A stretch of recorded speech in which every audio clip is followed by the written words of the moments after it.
So why should you do radiology? I am very passionate about radiology. I think you guys are going to be able to tell that.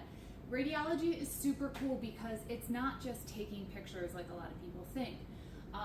We have to think about the anatomy that we're doing. So for example, if somebody comes in with like a calcaneus or the heel fracture, right? If they have a calcaneus or heel fracture and I take a normal foot x-ray like this, right, like a normal foot, the ankle's going to be superimposing over that heel and I wouldn't be able to see the fracture, right? So I actually have some pictures of that. So here's a regular foot and you can see that the calcaneus bone or the heel bone is totally covered by the ankle. When we turn the foot to it's called an oblique view, when we turn it a little bit inward, we can actually see the calcaneus a little bit better. And then when I do my lateral, definitely you can see that heel bone really good here. This is a specific calcaneus view, right? So this is meant just for the heel. So we do still do that lateral picture because we can see the calcaneus bone really well. And you can see, if you get close here, you can actually see that there's a fracture right in the middle of this bone. So this is probably what's causing that person pain. Now, if I tried to take this x-ray, like with a regular foot AP, I would not be able to see the calcaneus bone fracture. So by doing this picture, what I'm actually doing is that I'm having the person lay down and they're going to dorsiflex their foot way back, and I'm gonna add like a 40-degree angle so that I can shoot the rest of this up higher and now just see the calcaneus bone. Pretty cool stuff, right? Also worth noting is with x-ray, our markers are going to be a legality. These are required. We have our left markers and our right markers. I should hold it like that so it's on my right hand, right?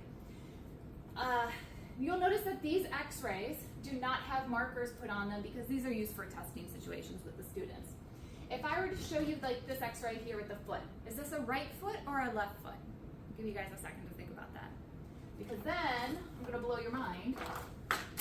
Turn it this way, and now I'm going to ask you, is that a right foot or a left foot? So without the markers, we cannot tell if it's a right or a left. This chest x-ray down here has a left marker on it. It actually has two left markers, which is great.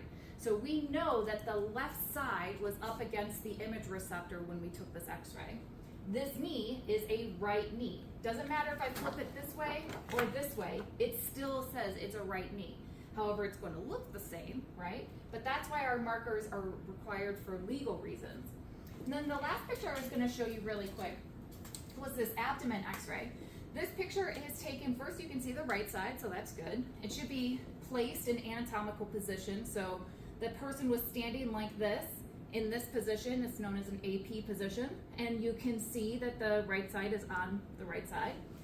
But also, you notice that this got this weird black circulars, like half circle things. This is showing me air fluid levels. I know that this x-ray was done standing because the air is prominent as to where it starts and where the soft tissue begins or the fluid begins. So we do a lot of x-rays standing so that we can see air fluid levels, see if there's any kind of blockage or puncture or something like that. But then we also have different views for all the different body parts. All of these body parts are going to have different techniques that you need to know. That's my specialty, and we'll go more into that in future lessons. So stay tuned. Thank you.